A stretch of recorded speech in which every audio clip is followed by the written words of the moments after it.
Last class में हमने discuss किया था S block. Let me revise a bit. S block में हमने क्या बोला था, वो वाले एलिमेंट्स जब आप इलेक्ट्रॉनिक कॉन्फ़िगरेशन करोगे, जो लास्ट इलेक्ट्रॉन होगा वो किस शेल में जाएगा, एस सब शेल में। क्लियर? तो उन एलिमेंट्स को क्या बोलोगे आप, एस ब्लॉक एलिमेंट्स। क्लियर? फिर उसके बाद हमने बोला था कि इसमें दो ग्रुप्स हैं, ग्रुप 1 और ग्रुप 2, और उनकी जनरल इलेक्ट्रॉनिक कॉन्फ़िगरेशन क्या है, NS1 to 2। क्लियर? एन क्या आइडेंटिफाई करता है, उसका रो नंबर। क्लियर ना, वो किस पीरियड में है। डन, ये सब हमने कल डिस्कस किया था। इसमें जो फर्स्ट ग्रुप है आपका वो है एल्कली मेटल्स, और सेकंड जो है वो एल्कलाइन अर्थ मेटल्स। फिर हमने इसकी प्रॉपर्टीज भी डिस्कस की थी। आई गेस हमने एक प्रॉपर्टी मेंशन नहीं की थी, जो ये एस ब्लॉक एलिमेंट्स होते हैं, they have low ionization enthalpies. Low ionization enthalpies मतलब इनसे इलेक्ट्रॉन रिमूव करना is very easy. Ionization enthalpy क्या होता है, energy required by an atom to remove the outermost electron. Clear? ये हमें डिटेल में आगे पढ़ना है। तो एस ब्लॉक एलिमेंट्स के पास क्या होता है, ionization enthalpy low. Are we clear? ठीक है, क्योंकि ये हाईली इलेक्ट्रोपॉजिटिव होते हैं तो इलेक्ट्रॉन ये इजीली रिमूव कर पाते हैं, तो इनको एनर्जी जो देनी पड़ेगी इलेक्ट्रॉन रिमूव करने के लिए वो बहुत कम होगी। Are we clear? They have low ionization enthalpies. अब हम उसके बाद डिस्कस कर रहे थे P block elements. P block elements की डेफिनेशन क्या है, those elements in which the last electron enters the outermost P sub shell. Clear है ना, ये हमने कल डिस्कस किया था। पी सब शेल के अंदर लास्ट इलेक्ट्रॉन अगर जाएगा इलेक्ट्रॉनिक कॉन्फ़िगरेशन के टाइम पे, तो उन एलिमेंट्स को क्या बोलोगे आप, पी ब्लॉक एलिमेंट्स। क्लियर? इनकी जनरल इलेक्ट्रॉनिक कॉन्फ़िगरेशन क्या है, NS2 NP1 to 6। जैसे ग्रुप 13 के लिए क्या होगा, NS2 NP1। ग्रुप 14 के लिए क्या होगा, NS2 NP2। उसके बाद ग्रुप 15 के लिए क्या होगा, NS2 NP3। The story goes on. Clear है ना? ग्रुप 13 मतलब boron, aluminium, gallium, so on so on. Next carbon, nitrogen, sorry carbon, silicon, carbon silicon, germanium, tin और lead. Next nitrogen, phosphorus, arsenic, so on so on so on. Clear है ना? These are the groups. Clear? Group 13 के लिए ये है general configuration. आपको बस ये याद रखना है, पी ब्लॉक के लिए ये है आउटर मोस्ट इलेक्ट्रॉनिक कॉन्फ़िगरेशन। फिर पी ब्लॉक में 6 ग्रुप्स आते हैं, 13 14 15 16 अप टू 18। क्लियर? ये उनके लिए अलग अलग से कॉन्फ़िगरेशन है। Are we clear? यहाँ तक क्लियर है सबको? ठीक है। यहाँ तक हमने डिस्कस किया था। उसके बाद हमें डिस्कस करनी है इसके जनरल कैरेक्टरिस्टिक्स। बताओ जनरल कैरेक्टरिस्टिक्स इसके क्या है। जैसे एस ब्लॉक में हमने बोला था, they all are metals. P block के एलिमेंट सारे मेटल्स होते हैं? नहीं, इसमें मेटल्स भी होते हैं, नॉन मेटल्स भी होते हैं, और मेटलॉइड्स भी होते हैं। मेटलॉइड्स भी होते हैं और नॉन मेटल्स भी होते हैं, लेकिन सबसे ज्यादा इसमें नॉन मेटल्स है। Are we clear? Second, metallic character left से राइट जाने पे क्या हो जाता है, इंक्रीज या डिक्रीज? मेटेलिक कैरेक्टर लेफ्ट और right decreases. Are we clear? जैसे हम एक रो लिखेंगे, बोरॉन, कार्बन, नाइट्रोजन, उसके बाद ऑक्सीजन, कार्बन नाइट्रोजन ऑक्सीजन, उसके बाद फ्लोरीन, नियॉन। क्लियर है ना? लेफ्ट से राइट जा रहे हो, नियॉन छोड़ दो, नोबल गैस है। लेफ्ट से राइट जा रहे हो, यहाँ पे क्या होता है, मेटेलिक कैरेक्टर डिक्रीज हो जाता है, तो नॉन मेटेलिक कैरेक्टर का क्या होगा, इंक्रीज हो जाएगा। But non metallic character left से राइट जाने पे इंक्रीज हो जाता है। Are we clear? तो फ्लोरीन बहुत ज्यादा नॉन मेटल कैरेक्टर शो करेगा as compare to boron and carbon. ठीक है, टॉप से बॉटम जाने पे क्या होगा, टॉप टू बॉटम हमेशा याद रखना, टॉप से बॉटम जाने पे मेटेलिक कैरेक्टर हमेशा इंक्रीज होता है। Are we clear? Metallic character increase हो जाता है।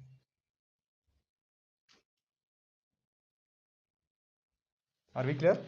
जैसे फ्लोरीन, क्लोरीन, ब्रोमीन, आयोडीन। ठीक है ना? इन सब में से मेटेलिक कैरेक्टर किसके पास ज्यादा होगा, आयोडीन के पास, क्योंकि टॉप से बॉटम जाने पे मेटेलिक कैरेक्टर का क्या होता है, it increases. Next third, they are generally electronegative in nature. Clear है ना? एक और चीज, जब आप बोलते हैं ना metals, metalloids and non metals, most of the P block elements are non metals. ये चीज दिमाग में रखना, most of the P block elements are non metals. Though it contains metals and metalloids, but most of the P block elements are non metals. उसके बाद ionisation enthalpy, ionisation energy क्या होगा इसका, very high. Are we clear?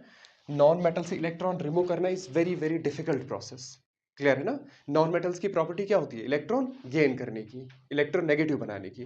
That's why अगर आप इससे अब electron remove करोगे तो वो बहुत ज़्यादा हेक्टिक प्रोसेस है, आपको बहुत ज़्यादा एनर्जी देनी पड़ेगी। दैट्स वाई आयनाइजेशन एंथैल्पी जो होता है पी ब्लॉक एलिमेंट्स का, वो क्या होता है, हाई होता है compare to S block elements, compare to S block. Are we clear? किसी को कोई प्रॉब्लम यहाँ तक? एनीवन? कोई डाउट? फलक, इज इट क्लियर आप में से किसी को? ठीक है, let's move to the next. They generally form covalent compounds. Let me write it here. They generally form covalent compounds, covalent compounds. Clear? Fifth, they are electronegative in nature, electronegative in nature। Are we clear? Electronegative है। Sixth, इनकी property क्या होगी, reducing character इनमें ज्यादा होगा या oxidizing character? देखो S block elements की प्रॉपर्टी होती है इलेक्ट्रॉन लूज करने की, तो उनका खुद का क्या होता है, ऑक्सीडेशन, तो वो रिडक्शन में हेल्प करते हैं, तो वो रेड्यूसिंग एजेंट्स बन जाते हैं। Are we clear? Non non metals का क्या सीन होता है, दे एक्सेप्ट इलेक्ट्रॉन्स। अगर वो इलेक्ट्रॉन्स एक्सेप्ट कर रहे हैं तो खुद का क्या होता है इनका, रिडक्शन, तो वो किस में हेल्प करेंगे, ऑक्सीडेशन में, तो ये बन जाते हैं गुड ऑक्सीडाइजिंग एजेंट्स। तो आप ऐसे लिख सकते हो, लेफ्ट टू राइट जाने पे ऑक्सीडाइजिंग कैरेक्टर इंक्रीज हो जाता है, oxidizing character increases. Are we clear? जितना ज्यादा नॉन मेटल होगा उतना उसका ऑक्सीडाइजिंग कैरेक्टर हाई होगा। नेक्स्ट आप एसिडिक कैरेक्टर भी इंट्रोड्यूस कर सकते हो, बताओ। लेफ्ट से राइट जाने पे एसिडिक कैरेक्टर इसका कम होगा या ज्यादा?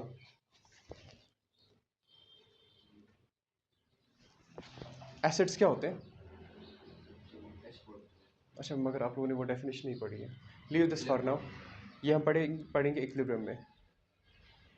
लेविस एसिड्स, वो जो इलेक्ट्रॉन डोनेट करते हैं, शेयर करते हैं, ठीक है। Leave this part, acidic character, ये हम पढ़ेंगे इक्विलिब्रियम में। Are we clear till now? यहाँ तक क्लियर हुआ? ये सब क्लियर है ना? फाइन। उसके बाद कुछ और points, these are separate points, like important points में लिख सकते हो। ग्रुप 17 कौन सा ग्रुप है, हैलोजेंस। क्लियर? इनको हैलोजन फैमिली बोला जाता है। किसको? Fluorine, chlorine, bromine, iodine, astatine. Clear? These are group 18 noble gases बोला जाता है इनको, हीलियम, नियॉन, आर्गन, क्रिप्टॉन। उसके बाद ग्रुप 16 कौन सा आएगा, oxygen, sulphur, selenium, tellurium and polonium. इनको हम बोलते हैं chalcogens. Are we clear? S और पी ब्लॉक को दोनों मिला के उसको हम बोलते हैं रिप्रेजेंटेटिव एलिमेंट्स। एस और पी ब्लॉक जो दोनों कंबाइंडली, हम उनका नाम क्या बोलते हैं, they are known as representative elements. S and P block जो कंबाइनली बोला जाता है representative elements.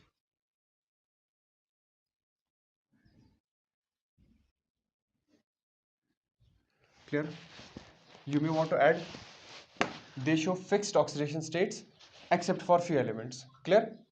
They might show variable oxidation states. They might show variable oxidation states in their compounds. In their compounds. Most of the elements तो fixed ही show करते हैं, but कुछ elements है जैसे PCl3,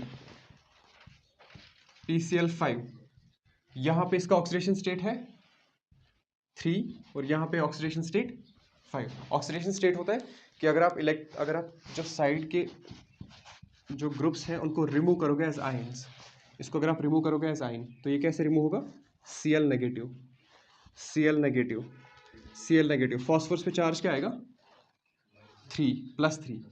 क्लियर? इसी तरह PCl5 में क्या आएगा, +5। क्लियर? ये हम पढ़ेंगे नेक्स्ट चैप्टर में। तो यहाँ पे they show variable oxidation states in their compound, some of the elements. Clear है ना? पी ब्लॉक के कुछ एलिमेंट्स होते हैं, जैसे एस में हमने बोला था ना, S block elements show fixed oxidation states.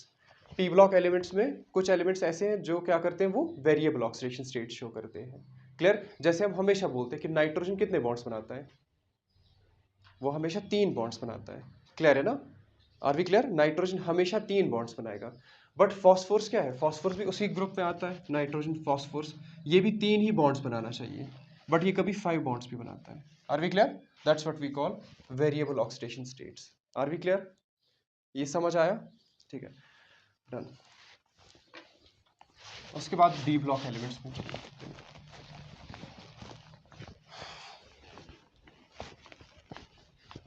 D block elements का नाम क्या है? दूसरा पीरियोडिक टेबल देखा है आप लोगों ने कभी?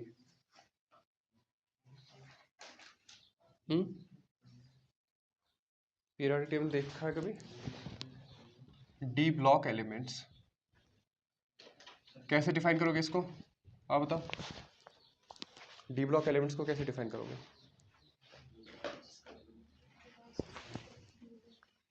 फिर से those elements in which the last electron enters the d subshell। Clear है ना? बट यहां पे मैं एक और वर्ड यूज करूंगा, those elements in which the last electron enters penultimate d subshell। Clear? Is everybody clear with this point? Penultimate नहीं? Have a look here. Iron का कॉन्फ़िगरेशन करते हैं 26। Iron is a D block element. Neon argon 18, 4s2, 3d6। Is it clear now? Penultimate D सब shell. Penultimate shell पता है ना कौन सा होता है? नहीं? ठीक है, एक होता है आउटर मोस्ट शेल। क्लियर? इसको हम बोलते हैं outermost shell. Outermost shell का दूसरा नाम क्या है? Ultimate shell. और यहां पे अल्टीमेट शेल कौन सा है? Fourth shell. Are we clear? ठीक है, उससे पहले, या इसको हम बोलते हैं वैलेंस शेल, ये 3 नाम है इसके। उससे पहले आता है यहां पे पेनल्टिमेट शेल।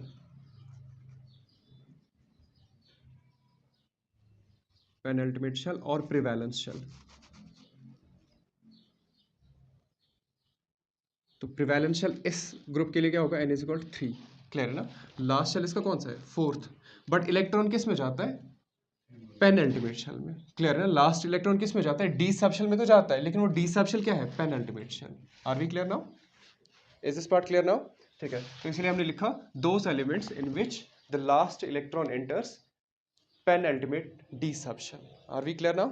ठीक है, आप चेक करो, ये लास्ट शेल है, इलेक्ट्रॉन लास्ट शेल में नहीं जाता है, उससे पहला वाला शेल जो है 3, उसमें इलेक्ट्रॉन जाता है, लास्ट इलेक्ट्रॉन।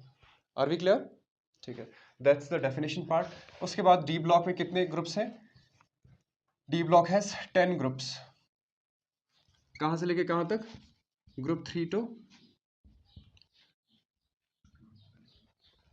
ग्रुप 12। ठीक है, 3 4 5 6 7 8 अप टू 12। क्लियर? 13 आता है पी ब्लॉक में। क्लियर? इनकी जनरल इलेक्ट्रॉनिक कॉन्फ़िगरेशन क्या है? Please have a look, I will write it.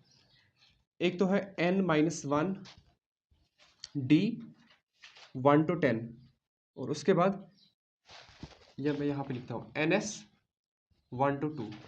Is it clear? Even in fact कभी कभी 0 भी होता है ये। ठीक है, ns 0 to 2, n-1 d 1 to 10। Is it clear? n क्या है? n is called outermost shell, और n-1 कौन सा शेल है? Penultimate shell. आप लोग को समझ आ रहा है? एनी वन उसको डाउट है? प्लीज अभी बताओ। देखो, ये जनरल इलेक्ट्रॉनिक कॉन्फ़िगरेशन है किसका? और जनरल कौन सा? Outer electronic configuration.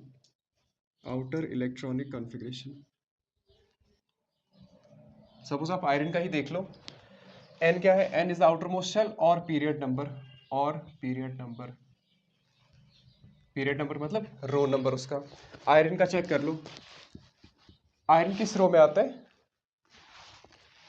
बोलो। It comes in the 4th row. Clear है ना? n is equal 4। Are we clear? ठीक है, तो 4 है तो इसका जनरल इलेक्ट्रॉनिक कॉन्फ़िगरेशन इससे लिख लेते हैं, ये बन जाएगा 4s2, उसके बाद 4-1 3d, और d में कितने इलेक्ट्रॉन्स हैं 6। ये इसका क्या बन जाएगा आउटर मोस्ट इलेक्ट्रॉनिक कॉन्फ़िगरेशन।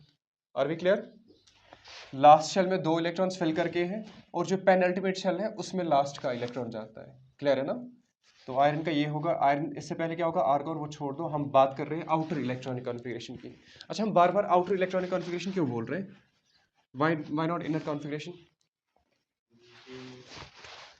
क्योंकि इनर कॉन्फ़िगरेशन पार्टिसिपेट नहीं करता है बॉन्ड फॉर्मेशन में। बॉन्ड फॉर्मेशन में कौन पार्टिसिपेट करेगा? हमेशा outermost configuration. Are we clear now? ठीक है। नेक्स्ट अगर मैं पूछूं आप लोगों से जिंक का आउटर मोस्ट कॉन्फ़िगरेशन क्या होगा?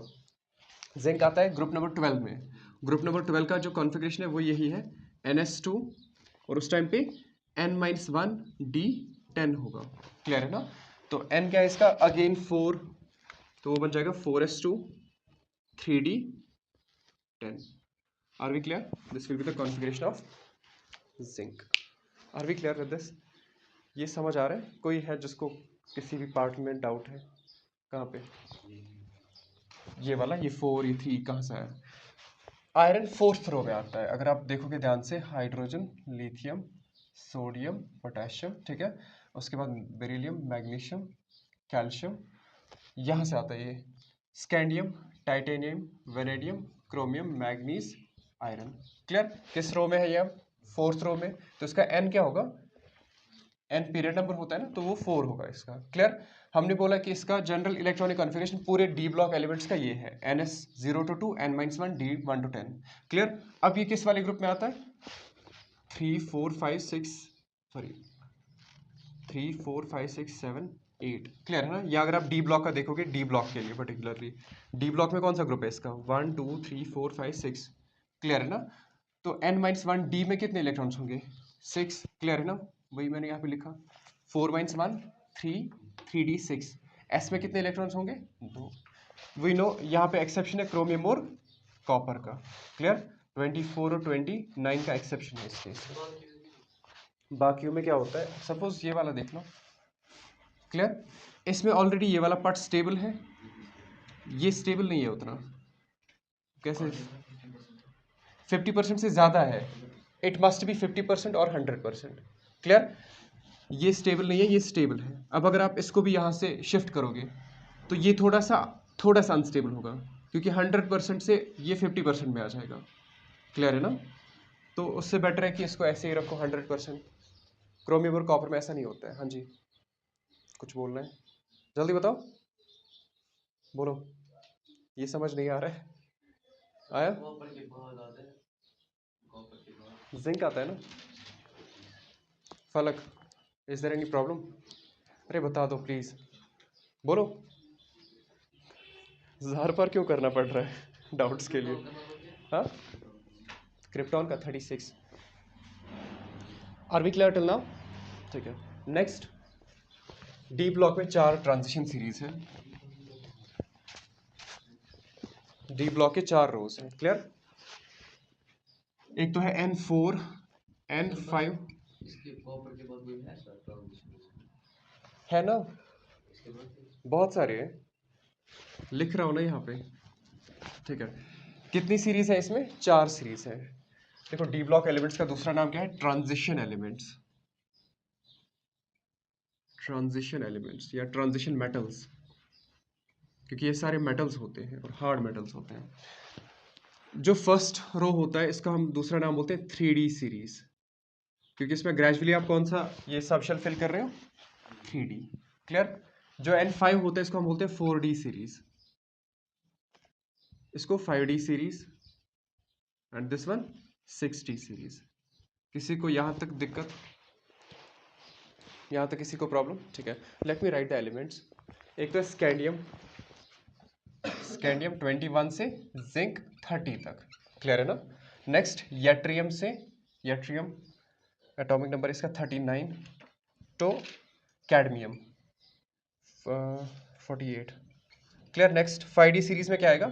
लेंथेनियम, लेंथेनियम है 57, उसके बाद कॉमा हैफनियम, तो मर्क्यूरी हैफनियम का है 72 और इसका 80। नेक्स्ट एक्टेनियम, एक्टेनियम का है 89, रदरफोर्डियम 1042, कॉपरनेशियम 112। क्लियर है ना? These are the elements. Clear? कितने एलिमेंट्स हो गए टोटल? 40 एलिमेंट्स है। क्लियर? एक तो 3D सीरीज के 10, 4D सीरीज के 10, टोटल 40 एलिमेंट्स है ये। ट्रांजिशन मेटल्स कितने हैं? 40 एलिमेंट्स। इनफैक्ट कुछ अभी डिस्कवर हुए भी नहीं है। क्लियर है ना? क्योंकि हमने बोला था कि जो N7 है लास्ट रो वो इनकम्प्लीट है अभी। Are we clear? कहाँ से सीरीज स्टार्ट होती है? 3D सीरीज स्कैंडियम से जिंक तक। नेक्स्ट 4D सीरीज कहाँ से स्टार्ट होता है? यट्रियम से कैडमियम तक। नेक्स्ट 5D सीरीज लेंथेनियम, उसके बाद 57, 57 के बाद 72 आ रहा है। Is it clear? ये बीच वाले एलिमेंट्स कहाँ जाते हैं? एनीवन? वो एफ ब्लॉक में आते हैं। Are we clear? लेंथेनियम, उसके बाद हैफनियम है। क्लियर? बीच में जो 14 एलिमेंट्स हैं वो एफ ब्लॉक में आते हैं। इसी तरह जहां पे 6D सीरीज है, एक्टिनियम के बाद कौन सा है? रदरफोर्डियम। बीच में 14 एलिमेंट्स हैं वो एफ ब्लॉक में आ जाते हैं। Are we clear? These are 40 elements in D block elements. Are we clear? हाँ, इसको रो बोलते हैं, कॉलम। देखो यहाँ पे हम वर्ड रो यूज नहीं करते हैं, हम यूज करते हैं पीरियड। और कॉलम के लिए हम क्या यूज करते हैं? Group. Be careful with this terminology. Row को हम क्या बोलते हैं? पीरियड। और कॉलम को क्या बोला जाता है? ग्रुप। Are we clear? ये समझ आया? These are the elements. बीच में बहुत सारे एलिमेंट्स हैं, लाइक 40 एलिमेंट्स है टोटल में। One last point in this, उसके बाद हम प्रॉपर्टीज पढ़ेंगे इसकी। Why the name transition? What's transition? Literal meaning क्या है ट्रांजिशन का? Change. Very good. That's why the name of D block elements is transition elements. Clear? Because यहाँ पे क्या होता है? This question is asked sometimes 1 or 2 marks का कि transition elements को transition element क्यों बोला जाता है? Clear? अगर आप S block देखोगे ना और P block देखोगे, S block में सारे ऑलमोस्ट क्या सारे मेटल्स ही है। क्लियर? और P block में क्या है? Non metals. क्लियर? तो यहाँ पे एस ब्लॉक से पी ब्लॉक जब आप जाते हो, बीच में कौन से एलिमेंट्स आते हैं? D block. यहाँ पे प्रॉपर्टीज का चेंज हो जाता है, ग्रेजुअल चेंज हो जाता है। एस ब्लॉक से पी ब्लॉक जाने में क्या हो जाता है? प्रॉपर्टीज का चेंज हो जाता है, प्रॉपर्टीज ट्रांजिशन शो करते हैं। That's why D block elements are known as transition elements, because of the transition or change in properties while going from S block to P block. These elements are also known as transition elements. Are we clear? बात clear हुई? ठीक है, क्योंकि S block pure metals है और P block non metals है। तो metal से नॉन मेटल का जो सफर यहाँ पे चेंज हो रहा है ना, प्रॉपर्टीज चेंज हो रही है। That's why D block elements are known as transition elements. Are we clear now? Is this point clear? आप लोगों को समझ आ भी रहा है या नहीं? हाँ, नहीं? देखो इधर, सपोज हम लिखेंगे group number, late me right, potassium, calcium, scandium, titanium, vanadium, chromium, zinc तक। उसके बाद जिंक के बाद कौन सा आएगा? उसके बाद पी ब्लॉक एलिमेंट्स आएंगे। ठीक है? अगर आप देखोगे ना लेफ्ट से राइट जाने पे, these are the S block elements, these are D block elements. Clear? These are metals, these are also metals. But left से राइट जाने पे इनका मेटेलिक कैरेक्टर डिक्रीज हो जाता है। क्लियर? फिर जब आप पी ब्लॉक में पहुंचते हो, पी ब्लॉक क्या है? वो सारी नॉन मेटल्स हैं। क्लियर है ना? Most of the P block elements are non metals. तो यहाँ पे डी ब्लॉक एलिमेंट्स क्या शो करते हैं?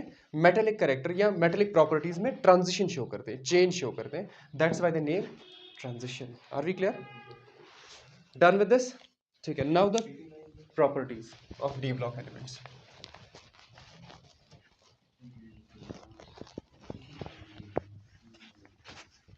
चुप हो जाओ।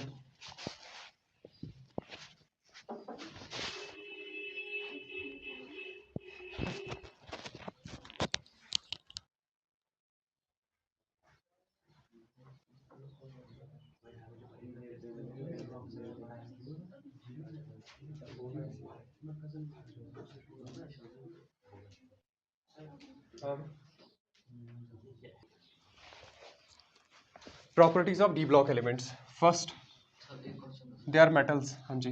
सर अगर ये कोई ट्रांजिशन करना है जैसे कॉपर करता है तो सब दोनों ट्रांजिशन कौन सा ट्रांजिशन? सब वो कहते हैं ना ट्रांजिशन है ट्रांजिशन इसलिए बोला जाता है क्योंकि ये सारे प्रॉपर्टीज चेंज करते हैं।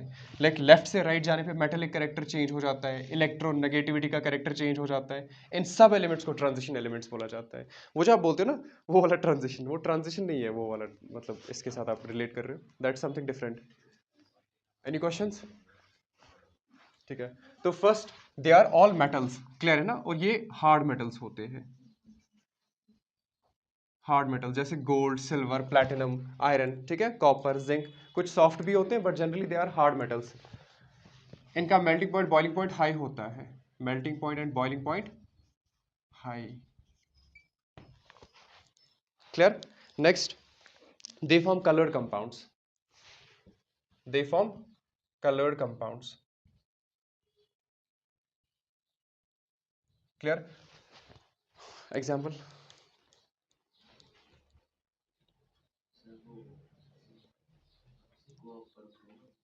कॉपर सल्फेट ब्लू कलर का होता है, पोटेशियम पर मैग्नेट पर्पल कलर का होता है, क्लियर है ना। पोटेशियम डाइक्रोमेट उसका भी कलर होता है, ठीक है। तो दे form coloured compounds. Fourth, they form complex compounds, complex compounds, clear है ना। ये वाले कंपाउंड्स आप लोगों ने नहीं पढ़े but will deal with it in chemical bonding. इसमें क्या होता है, आप लोगों ने कोऑर्डिनेट बॉन्ड सुना है कभी, सुना है या नहीं? ठीक है, ये भी हम पढ़ेंगे वहीं पे, क्लियर। कॉम्प्लेक्स कंपाउंड्स में क्या होता है, इसमें कोवेलेंट बॉन्ड ही होता है, प्लीज लिसन, कोवेलेंट बॉन्ड ही होता है लेकिन दोनों इलेक्ट्रॉन्स एक ही स्पीशी के होते हैं। Are we clear? सपोज ये ए है, इसके पास खाली ऑर्बिटल है यहाँ पे, बी के पास दो एक्स्ट्रा इलेक्ट्रॉन्स हैं। ये क्या करेगा, ये एक इलेक्ट्रॉन इसको देगा, एक इलेक्ट्रॉन अपने पास रखेगा, ठीक है, उसके बाद बॉन्ड बनाएगा। That's what we mean by saying coordinate bond, clear. ये दोनों इलेक्ट्रॉन्स किसके हैं, बी के। ये कोवेलेंट बॉन्ड ही होता है लेकिन यहाँ पे दोनों इलेक्ट्रॉन्स एक सिंगल स्पीशी के होते हैं। ये हमें बाद में डिस्कस करना है, ये वाला भी, लीव दिस। आप बस याद रखो कि ये कॉम्प्लेक्स कंपाउंड्स बनाते हैं। Next, fifth, they act as, या most of the D block elements act as catalyst, act as catalysts. Catalyst पता है ना क्या होता है, ठीक है, जैसे मॉलिब्डेनम है, निकल, प्लैटिनम, एक्स्ट्रा। जो डी ब्लॉक एलिमेंट्स होते हैं they act as good catalysts. Are we clear? Next, they show variable oxidation states, variable oxidation states, ठीक है। Are we clear? D block elements show variable oxidation states. Next, seventh, they are paramagnetic, they are paramagnetic. What's paramagnetic, anyone, किसी को पता है? Paramagnetic होता है कि अगर आप इसको किसी एक्सटर्नल मैग्नेटिक फील्ड में रखोगे, किसको, डी ब्लॉक एलिमेंट को, क्लियर है ना। जैसे आयरन, आयरन को आप एक्सटर्नल मैग्नेटिक फील्ड में रखोगे तो आयरन क्या हो जाता है वहां पे, इसको ये अट्रैक्ट करता है, कौन, external magnetic field. D block elements are paramagnetic because if they are placed in the external magnetic field, वहां पे क्या होता है, वो मैग्नेटिक फील्ड आयरन को अट्रैक्ट करता है। Are we clear? दूसरा होता है डायमैग्नेटिक। डायमैग्नेटिक क्या होता है, अगर आप किसी एलिमेंट को एक्सटर्नल मैग्नेटिक फील्ड में रखोगे और वो इसको रिपेल करेगा तो वहां पे उस एलिमेंट को क्या बोलोगे आप, ये क्या है, डायमैग्नेटिक। पैरामैग्नेटिक मतलब it's attracted by the external magnetic field, attracted by external magnetic field, external magnetic field. Magnetic field को बी से डिनोट किया जाता है, B vector. Are we clear? Done. S block elements paramagnetic नहीं होते हैं। Done with this, these are the properties. ये भी हमें पढ़ना है, पैरामैग्नेटिक क्यों होते हैं ये, या कोई एलिमेंट पैरामैग्नेटिक क्यों होता है, डायमैग्नेटिक क्यों होता है, तो ये हम पढ़ेंगे नेक्स्ट केमिकल बॉन्डिंग में। अभी बस प्रॉपर्टीज याद रखो। Let's move on to the F block elements. अगर किसी को कुछ बोलना है अभी बताओ, if you have any doubts, any suggestions, बोलो। By now you must know my nature, I am open to suggestions. बोलो जल्दी।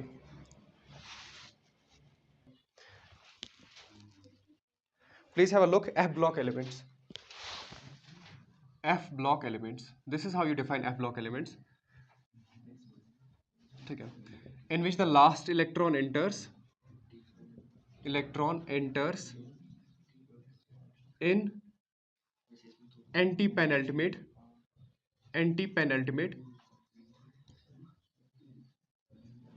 F subshell.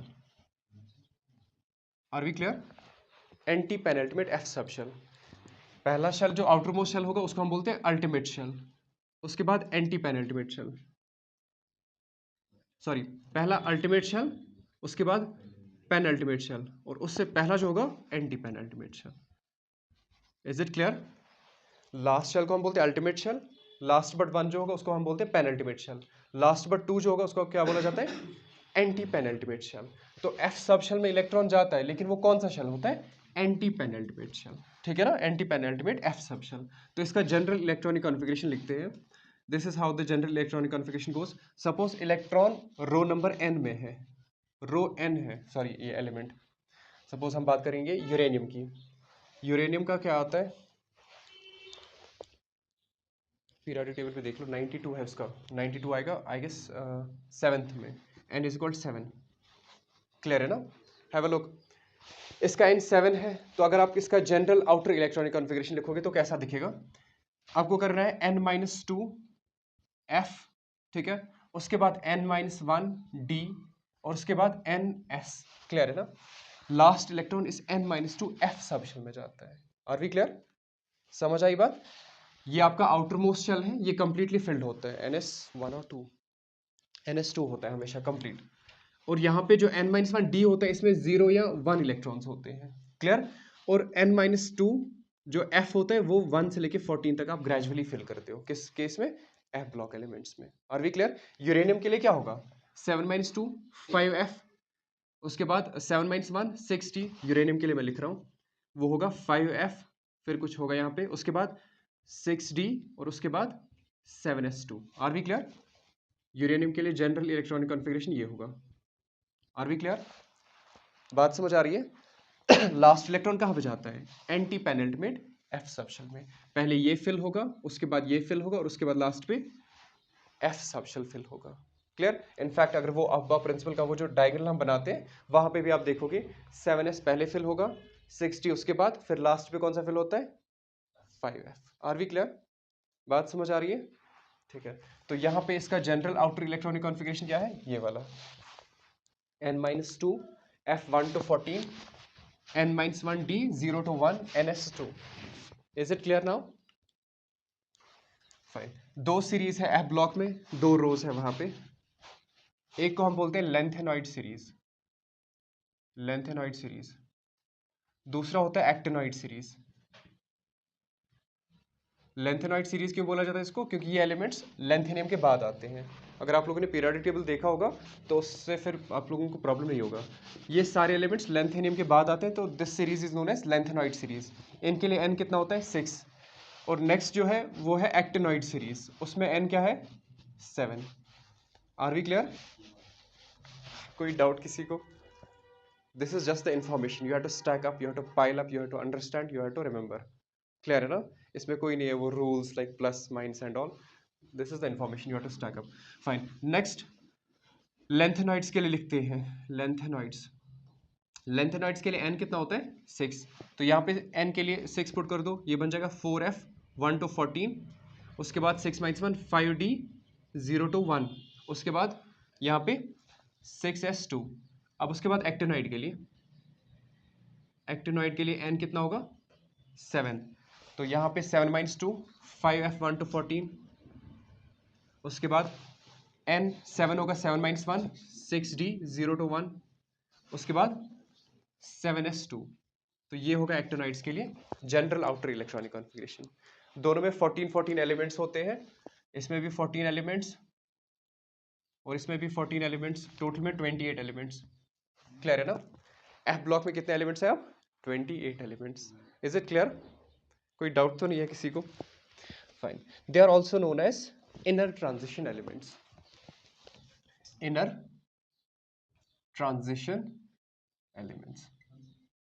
Inner transition elements या मेटल्स, एलिमेंट्स लिख लेते हैं। इनर ट्रांजिशन एलिमेंट्स क्यों बोला जाता है इनको? क्योंकि ये ट्रांजिशन विद इन ट्रांजिशन है। क्लियर? ये डी ब्लॉक के अंदर आते हैं। हैव अ लुक हियर, इनको कहाँ पे होना था? प्लीज हैव अ लुक, यहाँ पे लेंथेनियम है ना, लेंथेनियम के बाद ये वाले एलिमेंट्स आने चाहिए। Are we clear? इसका 57, 58 सो ऑन ये इसी में होने चाहिए थे, लेकिन इनको वहां पे जगह नहीं मिली, इसलिए इनको कहाँ पे रखा गया? 58 सो ऑन। बोलो, एक ही बात है, लिखो 0 to 2, 0 to 2। कॉन्फ़िगरेशन तो आपको भी करोगे नहीं, ठीक है। इसमें इंपॉर्टेंट बात ये है जो एंटी पेनल्टिमेट शेल है। क्लियर है ना? इंपॉर्टेंट बात वो है।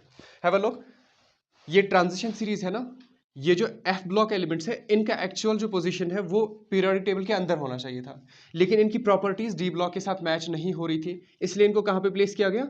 Outside the periodic table. लेकिन ये पार्ट किसका है? ट्रांजिशन एलिमेंट्स का। That's why it's known as inner transition, क्योंकि ये ट्रांजिशन विद इन ट्रांजिशन है। क्लियर है ना? ये एलिमेंट्स ट्रांजिशन एलिमेंट्स ही है, लेकिन ये ट्रांजिशन एलिमेंट्स के बीच में आ जाते हैं। क्लियर है ना? तो इसलिए इनको बोला जाता है inner transition elements. Is it clear?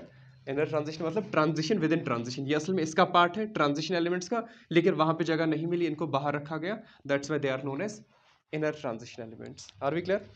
Fine. Next, properties. NB, niobium. मैंने बोला था ना इसमें काफी एलिमेंट्स है, ये अकेला नहीं है। देखो, नियोबियम, मॉलिबेडनियम का है, आगे जाके बहुत सारी चेंज आ जाते हैं। इसी तरह टंजस्टन का भी है, अच्छी टंजस्टन, ये 5D4 6S2। अदरवाइज स्टेबल कौन सा है इसका? 5D5 6S1। क्लियर? फिर बहुत सारे अदर इफेक्ट्स जो होते हैं वो इनकी कॉन्फ़िगरेशन को क्या करते हैं? डिविएट कर देते हैं। देखो, there are other effects that we have to study in class 12th, तभी हम 3D सीरीज से बाहर नहीं जाते कॉन्फ़िगरेशन के लिए। बोलो, बोलो जल्दी। You have any doubts, any problem? ठीक है, बोलोगे नहीं तब तक रिजॉल्व नहीं हो जाएगा। You don't grow up with the facts by keeping it in your mind. You have to share it with me. Is there any problem? Please have a look. अब F block elements की properties. They are metals first. They are heavy metals. घर जाके देखना ये heavy metal क्या होता है. Having high melting and high boiling points. Having high melting and boiling points. Clear? Again, they show variable oxidation states. They form colored ions. वही जो आपने पढ़ा था ना, कलर्ड कंपाउंड्स, यहाँ पे भी कलर्ड कंपाउंड्स बनाते हैं, coloured ions. Variable oxidation states, variable oxidation state मैंने समझाया, लाइक कहीं पे ये 3 इलेक्ट्रॉन शेयर करेंगे या लूज करेंगे, कहीं पे 4 करेंगे। क्लियर? ठीक है। Next, they form complexes, they form complexes. The last one is important, fifth, they are radioactive, they are radioactive elements. Are we clear? Radioactive elements क्या होते हैं?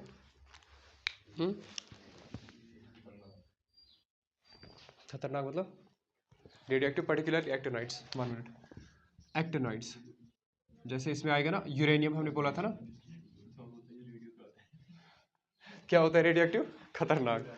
रेडियो एक्टिव वो होता है जो radio active raise release करता है, उसका मास विद टाइम कम हो जाता है और वो कुछ रेज रिलीज करता है। क्लियर है ना? तो वो रेज बहुत ज़्यादा ये डेंजरस होती है। जैसे मैरी क्यूरी ने शायद पोलोनियम का किया था, बट बाद में उनको दोनों को, उनके हस्बैंड और उनको खुद को, दोनों को क्या हुआ था? कैंसर हुआ था due to radioactive raise.